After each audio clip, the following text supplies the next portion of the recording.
मौलाना तारिक जमील के साहबजादे को जब कब्र में उतारा गया तो एक ऐसा मौजज़ा हुआ जिसे देखकर सब लोग अल्लाह अकबर पढ़ने लगे।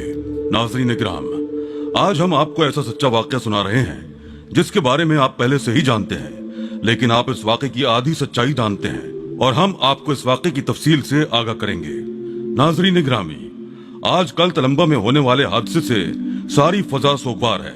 माहौल में हर तरफ अफसरदगी घुली हुई है। मौलाना तारिक जमील साहब और उनके खानदान पर गम का एक पहाड़ टूट पड़ा है जिसका बार सहना बहुत ही ज्यादा मुश्किल है। उनके लाडले बेटे आसिम जमील की अचानक एक हादसे में मौत वाक़ हो गई जो कि बहुत ही दर्दनाक है। नाज़रीन किराम, जिस तरह जिंदगी एक अटल हकीकत है, इसी तरह मौत भी एक अटल सच्चाई है। चाहे इंसान जितना भी इससे भागने की कोशिश करे, लेकिन वो इससे कभी भी पीछा नहीं छुड़ा सकता। किसी एक पल में हंसता मुस्कुराता इंसान अगले ही पल अपनी जिंदगी की बाजी हार जाता है। आज हम बात करेंगे मौलाना तारिक जमील साहब के नौजवान बेटे आसिम जमील की पुरअसरार मौत के बारे में। मौलाना तारिक जमील के साहबजादे को जब कब्र में उतारा गया तो एक ऐसा मौजज़ा हुआ जिसे देखकर सब लोग अल्लाहू अकबर पढ़ने लगे। ये देखकर सबके रोंगटे खड़े हो गए। वो लोग जो आसिम जमील की मौत पर कयास आराइयां कर रहे थे कि आसिम जमील ने खुदकुशी की, वो सब अपनी बातों पर शर्मसार हो गए थे। ये मौजज़ा देखकर उनकी नजरें शर्म से झुकी की झुकी रह गईं। बहुत सारे लोगों ने ये कहा कि आसिम जमील डिप्रेशन और एंजाइटी के मरीज थे, इसलिए उन्होंने खुदकुशी कर ली। कुछ लोगों ने कहा कि इनका जाती रंजिश की बिना पर कत्ल कर दिया गया है। अलगर्ज जितने मुंह थे उतनी ही बातें थी। मौलाना तारिक जमील के साथ दुश्मनी करने वाले उनके मुखालिफ पार्टी के लोग भी खुलकर सामने आ गए थे और उन्होंने हर मुमकिन तरीके से कोशिश की कि मौलाना तारिक जमील साहब की तरबियत पर कोई ना कोई बात बना दी जाए। मगर अल्लाह ताला जिसे चाहे इज्जत दे और जिसे चाहे जिल्लत दे। मौत का मजा तो हर जी रूह को चखना है, लेकिन अगर ऐसी हादसाती और जवान मौत हो तो वालिदैन को सब्र बहुत मुश्किलों से आता है। अल्लाह ताला ने कुरान पाक में माल और औलाद को एक बड़ी आजमाइश करार दिया है और जिसको औलाद का सदमा लग जाए वो इस बात को बेहतर तरीके से जानता है कि अल्लाह ताला ने औलाद को आजमाइश करार क्यों दिया है। मौलाना तारिक जमील जो किसी तारीफ के मोहताज नहीं है, वो एक मजहबी रहनुमा है। इनके लफ्जों की तासीर से न जाने कितने लोगों को हिदायत मिलती है। लोग इन्हें बहुत ज्यादा पसंद करते हैं, लेकिन उम्र के इस हिस्से में पहुंचकर मौलाना साहब को एक ऐसा सदमा लग गया जिसने उनकी कमर तोड़ के रख दी। नौजवान बेटे की मैयत को कंधा देना, उसका जनाजा पढ़ना किसी भी बाप के लिए बहुत ज्यादा तकलीफ दे अमल है। मौलाना तारिक जमील साहब के नौजवान बेटे आसिम जमील के सीने में गोली लगने से उनकी मौत वाक़ई हुई है। उनकी पुरस्कार मौत अब तक मुअम्मा बनी हुई है। सोशल मीडिया में आसिम जमील की मौत को लेकर अलग अलग बयानात सामने आ रहे हैं, मगर हकीकत क्या है ये बात तो अल्लाह ताला ही जानता है और आसिम जमील के अहले खाना बेहतर जानते हैं। लेकिन आज हम आपको उस मौजज़े के बारे में बताएंगे जो आसिम जमील को कब्र में उतारते हुए हुआ। लेकिन इससे पहले नाज़रीन इकराम, आप हमारे चैनल कहानी सेंटर के साथ जुड़े रहिए और इसी तरह की सच पर मबनी और सनसनीखेज कहानियां सुनने के लिए हमारे चैनल कहानी सेंटर को सब्सक्राइब कीजिए और बेल आइकॉन का बटन दबाना ना भूलिएगा। जरूरी नहीं कि लोगों को दुनियावी और दीनी तालीमात हासिल हो, ऊंची ऊंची पोस्टों पर हो, तभी वो कामयाब इंसान हो सकते हैं और अल्लाह ताला के पसंदीदा बंदे बन सकते हैं। किसी को भी दूसरे पर फजीलत हासिल नहीं है। फजीलत सिर्फ तकवा की बुनियाद पर है और जरूरी नहीं कि तकवा सिर्फ बड़ी बड़ी डिग्रियां लेने से आए। अल्लाह ताला को आजिज़ी पसंद है। वो नर्म दिल रखने वाला इंसान पसंद है जो दूसरों की मदद करता हो, किसी भी इंसान को अपने से कमतर ना समझता हो, जो बच्चों से प्यार और शफकत से पेश आता हो, जो सादगी की जिंदगी बसर करे और वो अल्लाह के नजदीक बहुत पसंदीदा होता है। मौलाना तारिक जमील के साहबजादे आसिम जमील भी एक नर्म दिल रखने वाले इंसान थे। बच्चों से प्यार मोहब्बत से पेश आते और किसी को भी खुद से कमतर और गरीब नहीं समझते थे। इस बात का सबूत उनके गांव का एक पागल दरवेश आदमी था जिसको वो अपनी बड़ी सी महंगी गाड़ी में बिठाते थे, उसका ख्याल रखते और उससे प्यार से पेश आते थे। जब उनको लहद में उतारा जा रहा था तो वो पागल उनको ढूंढता हुआ वहां पर आया और आवाज देने लगा, मियाँ साहब चलो उठो, चलते हैं। इसकी इन आवाजों ने तमाम लोगों को रोने पर मजबूर कर दिया। हर दिल गम से भरा हुआ था। एक नेक सिफत इंसान की मौत पर हर आंख अश्कबार थी।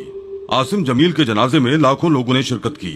सुनने में आता है कि जिस शख्स के जनाजे में 40 मोमिन मर्द शामिल हों तो वो जन्नती होता है। आसिम जमील के जनाजे को देखकर सब लोग हैरान रह गए थे। ताहद्दे नजर आदमी ही आदमी थे। उनकी नमाज जनाजा में बहुत बड़े मजमे ने शिरकत की थी और सब ने उनकी मगफरत की दुआ की थी। जब उनको कब्र में उतारा जा रहा था तो उनके चेहरे से ऐसा नूर फूटने लगा, ठंडी हवा के झोंके चलने लगे। एक बादल ने आकर उनकी कब्र के ऊपर साया किया। अक्सर सुनने में आता है जो अल्लाह के नेक बंदे होते हैं ان کی میت کے ساتھ ایک بادل کا ٹکڑا چلتا جاتا ہے، اس پر سایہ کرتا ہے۔ یہ نیک بندوں کی نشانی ہوتی ہے۔ ہر سو خوشبو محسوس ہونے لگی۔ جیسے ہی ان کو قبر میں ڈالا گیا، جیسے ہی ان کو قبر میں اتارا گیا، ان کی قبر بہت ہی کشادہ لگنے لگی۔ ان کے چہرے کی معصومیت اور نور نے سب کو حیران کر دیا۔ یہ معجزے دیکھ کر سب اللہ اکبر پڑھنے لگے۔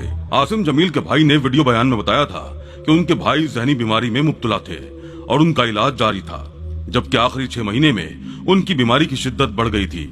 وہ گاؤں کی حویلی میں اکیلے تھے جب ان پر ڈپریشن کا شدید اٹیک ہوا اور انہوں نے گن اٹھا کر دیکھنا شروع کی اور حادثاتی طور پر ان کو گولی لگ گئی۔ عاصم جمیل بچپن سے شدید ڈپریشن کا شکار رہے تھے۔ مولانا طارق جمیل کے بھائی نے بتایا کہ عاصم جمیل نے خودکشی نہیں کی، ان کی موت حادثاتی طور پر ہوئی تھی۔ مولانا طارق جمیل اور ان کے بھائی اپنے اہل خانہ کے ساتھ اپنے گاؤں میں گئے ہوئے تھے۔ وہاں پر ان سب نے اکٹھے بہت اچھا اور خوشگوار وقت گزارا۔ اگلے روز مولانا طارق جمیل فیصل آباد کے لیے روانہ ہو گئے اور ان کے بھائی بھی اپنے گھر واپس جانے کے لیے روانہ ہوئے۔ ان لوگوں کو راستے میں ہی پتا چلا کہ عاصم جمیل کو گولی لگی ہے۔ یہ خبر ان کے لیے کسی قیامت سے کم نہیں تھی، کیونکہ ابھی تو وہ لوگ عاصم جمیل کو زندہ سلامت ہنستا مسکراتا دیکھ کر آئے تھے۔ اچانک ایسا کیا ہو گیا تھا اور کیسے عاصم کو گولی لگی تھی؟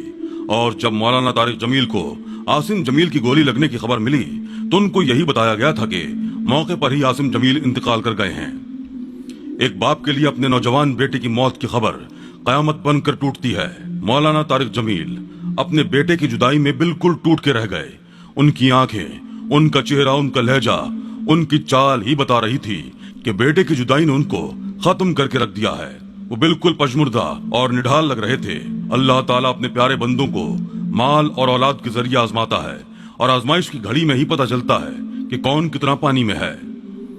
مولانا طارق جمیل جو غم سے نڈھال تھے، مگر ایسی حالت میں بھی ان کی زبان پر اللہ کا ورد اور اللہ کا ذکر تھا۔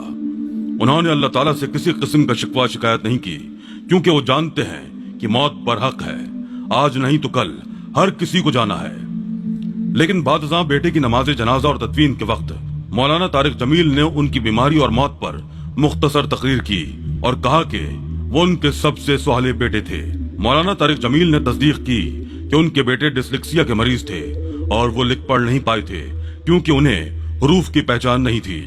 ان کے مطابق ان کے بیٹے نے نہ تو مذہبی تعلیم حاصل کی اور نہ ہی دنیاوی تعلیم حاصل کی، لیکن وہ گھنٹوں تک ان سے باتیں کرتے تھے اور ہمیشہ کہا کرتے کہ انہیں اپنے خدا کے پاس جانا ہے۔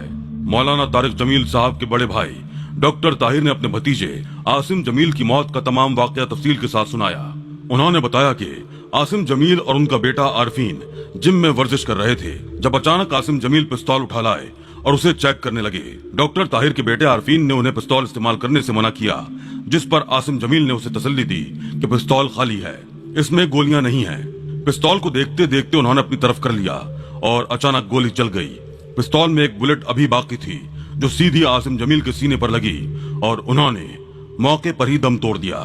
ناظرین گرامی، بات یہ نہیں ہے کہ موت کیسے ہوئی، بات یہ ہے کہ موت ہو چکی ہے اور ہمارا رویہ ایسے موقع پر بہت ہی زیادہ غیر ذمہ دارانہ ہے۔ ایک خاندان جس پر اپنے جوان بیٹے کی موت کا غم پہاڑ کی طرح ٹوٹ پڑا ہے، ہم ان کے غم کو کم کرنے کے بجائے مزید بڑھا رہے ہیں۔ یہ کہاں کا انصاف ہے کہ ایک باپ جس کے بیٹے کو فوت ہوئے ابھی 24 گھنٹے بھی نہ ہوئے ہوں، اسے سوشل میڈیا پر حاضری دینا پڑے اور لوگوں کے سامنے اس بات کی وضاحت کرنی پڑے کہ نہ ان کے بیٹے کو قتل کیا گیا ہے اور نہ ہی ان کے بیٹے نے خودکشی کی ہے۔ یہ کیسا ظلم ہے جو ہم اپنی جانوں پر ڈھا رہے ہیں؟ یہ صرف مولانا طارق جمیل صاحب کی آزمائش نہیں ہے، بلکہ ہم سب کی آزمائش ہے۔